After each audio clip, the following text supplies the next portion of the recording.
प्रथम अध्याय तीर्थराज में मुनियों का विराट सम्मेलन।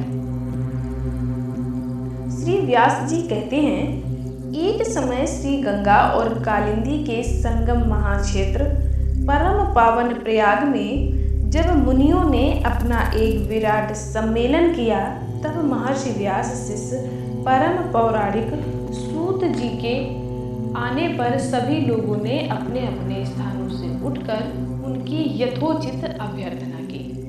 तब यह पूजा सत्कार करके हाथ जोड़कर यह प्रार्थना की कि हे मुनीश्वर, कलयुग में सभी प्राणी परम ताप से पीड़ित हो, सत्कर्म रहित, परनिंदक, चोर, पर स्त्रीगामी, दूसरों की हत्या करने वाले, देहाभिमानी, आत्मज्ञान रहित, नास्तिक, माता पिता से द्वेष करने वाले और स्त्रियों के दास हो जाएंगे तथा किसी में भी धर्म नहीं रह जाएगा। ब्राह्मण लोभी वेद को बेचकर जीविका करने वाले, धन के इच्छुक और मद से मोहित अपनी जाति के कर्मों को छोड़ त्रिकाल संध्या न करने वाले, ब्रह्म ज्ञान से रहित, दयाहीन, आचार और व्रत का लोप करने वाले, कृषक, क्रूर और मलिन स्वभाव के हो जाएंगे। क्षत्रिय भी अपने धर्म के विपरीत कुसंगी और पाप परायण होंगे। रण से कायरता, धर्म से विमुखता, चोरी, नीचता और दासता ही मानो उनका धर्म हो जाएगा। भोगों की लिप्सा और कामिनियों की दासता उनके जीवन का मुख्य ध्येय हो जाएगा तथा गो सेवा और शरणागत की रक्षा से वो विरत हो जाएंगे। प्रजा पालन से दूर और जीव हिंसा में उनकी बड़ी रुचि हो जाएगी।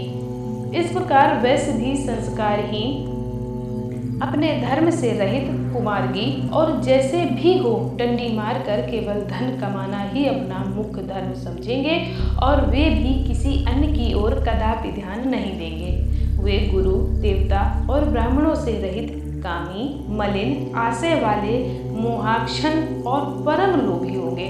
ऐसे ही शूद्र भी अपने धर्म को छोड़ तिलक छाप लगा ब्राह्मणों का सा आचार करने वाले, नकली तपस्वी, ब्राह्मणों के तेजहर्ता, सालिग्राम आदि पाषाण पूजक, होम करता, कुटिल ब्राह्मणों के निंदक, धनवान, कुकर्मी, विद्वान, विवादी, धर्मलोपक, राजाकृत, दंभी, महाअभिमानी, क्रूर, वर्ण धर्म के नाशक और सभी वर्णों से उच्च और दुष्कर्मी हो जाएंगे। इसी प्रकार स्त्रियों में भी धर्म का ह्रास हो जाएगा और वे तमोगुण से युक्त, जारवासी, पति से विमुखी, माता पिता की भक्ति से रहित, दुराशय युक्त और नित्य रुग्णा रहा करेगी। तब ऐसी नष्ट बुद्धि संतानों की लोक परलोक में क्या दशा होगी तथा वे किस प्रकार से सदगति को प्राप्त होंगे।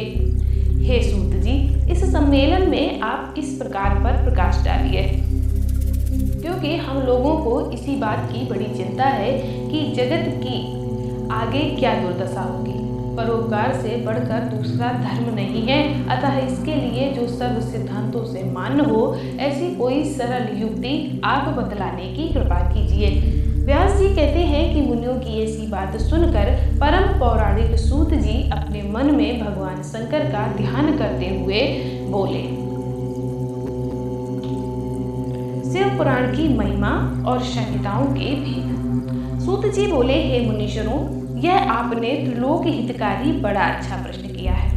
मैं आपसे लोगों की ऐसी रुचि देखकर श्री गुरु जी का स्मरण कर जो कहता हूँ उसे आदर सहित सुनिए। कल के पापों का नाश करने वाला परमार्थदायक शिव पुराण नामक ग्रंथ सब ग्रंथों से उत्तम और वेदांत सार का भी सर्वस्व है, जिसके पढ़ने सुनने से मनुष्य सर्वोत्तम शिव गति को प्राप्त होता है। जब तक इस ग्रंथ का उदय नहीं हुआ था, तभी तक कलयुग में ब्रह्मत्यादिक पाप फैल रहे हैं।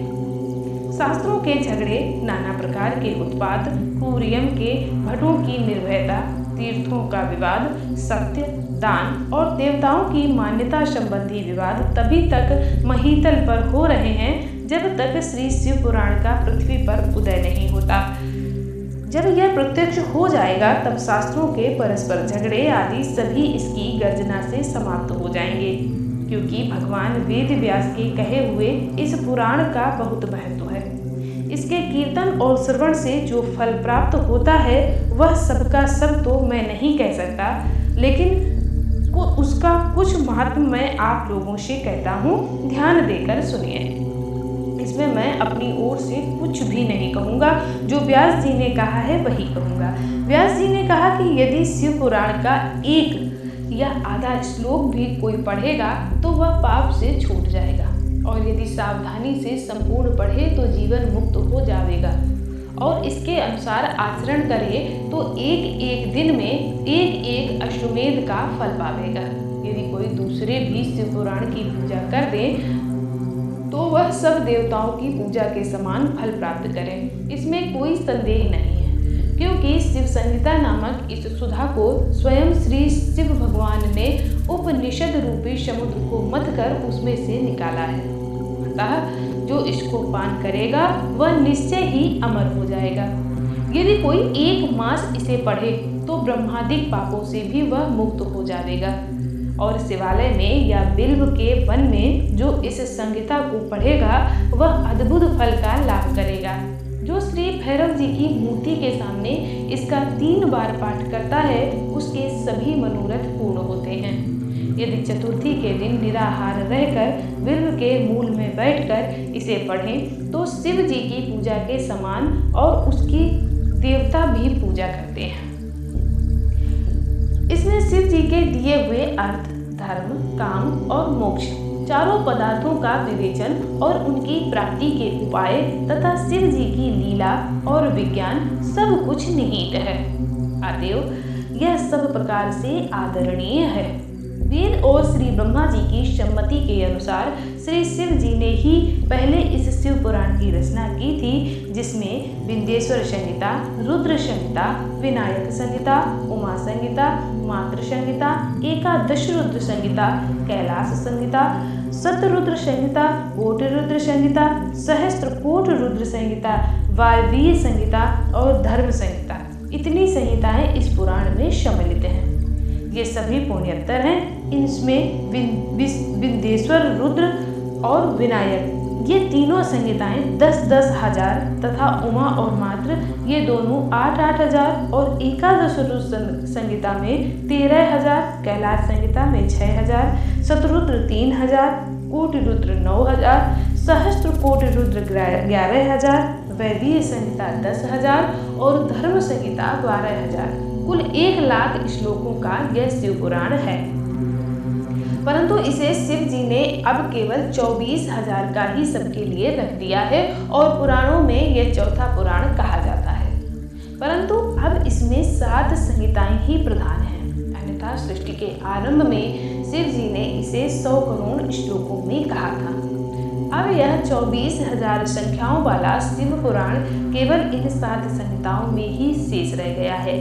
विंध्येश्वर संहिता, रुद्र संहिता, शतरुद्र संहिता, श्री कोटि रुद्र संहिता, श्री उमा संहिता, श्री कैलाश संहिता और वायवीय संहिता। जो इस सप्त संहिता युक्त श्री शिव महापुराण को आदर सहित पूरा पढ़ेगा वह जीवन मुक्त हो जाएगा। यह सब पुराणों का तिलक और सब जीवों का कल्याणदाता है। इसमें वेदांत और विज्ञान सब कुछ पूर्ण रूप से निहित है। इसे परमादर से पढ़ने वाला शंभु प्रिय हो परम गति को प्राप्त होता है।